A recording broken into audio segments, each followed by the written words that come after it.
Halo semuanya, perkenalkan nama saya Veronica Kapukalumbang dengan NIM 2201140036, semester 3 kelas E Program Studi Pendidikan Guru Sekolah Dasar, Fakultas Keguruan dan Ilmu Pendidikan, Universitas Nusa Cendana.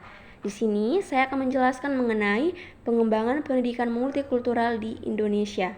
Pengembangan pendidikan multikultural merupakan proses pengembangan seluruh potensi manusia yang menghargai pluralitas dan heterogenitasnya dengan didasarkan pada prinsip-prinsip persamaan, saling menghormati, dan memiliki komitmen moral untuk sebuah keadilan sosial.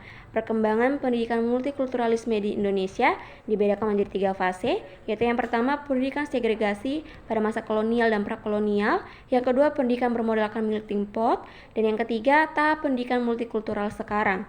Pendidikan multikulturalisme pada masa sekarang sangat terkait dengan sejarah di masa lalu. Peristiwa sejarahnya yaitu semboyan Bhinneka Tunggal Ika pada masa Majapahit dan peristiwa reformasi pada tahun 1998 yang membawa angin segar demokrasi bagi bangsa ini. Terdapat 6 bentuk pengembangan pendidikan multikultural di Indonesia, yaitu yang pertama penambahan materi multikultural berupa pemberian materi tentang berbagai budaya yang ada di tanah air dan budaya di berbagai belahan dunia. Yang kedua berbentuk bidang studi atau mata pelajaran yang berdiri sendiri. Yang ketiga berbentuk program dan praktek terencana dari lembaga pendidikan, menerapkan program dan praktik yang berkaitan dengan persamaan pendidikan, perempuan, kelompok etnis, minoritas bahasa, kelompok berpenghasilan rendah, dan orang-orang yang tidak mampu. Yang keempat, reformasi kurikulum, yaitu suatu kurikulum yang berhubungan dengan pengalaman kelompok etnis, suatu program yang mencakup pengalaman multikultural, dan suatu total school reform, upaya yang didesain untuk meningkatkan keadilan pendidikan bagi kelompok budaya, etnis, dan ekonomis di dunia. Yang kelima gerakan persamaan, dan yang keenam proses, yaitu perlu ada pembudayaan di segenap sektor kehidupan.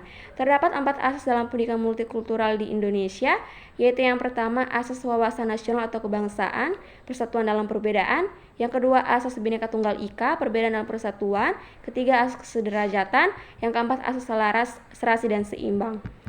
Yang berikut terdapat 3 prinsip penyusunan dalam pendidikan multikultural. Yang pertama, pendidikan multikultural dasarkan kepada pedagogik baru, yaitu yang berdasarkan kesetaraan manusia. Yang kedua, pendidikan multikultural ditujukan pada terwujudnya manusia yang berbudaya. Dan yang ketiga, prinsip globalisasi budaya. Sekian dan terima kasih.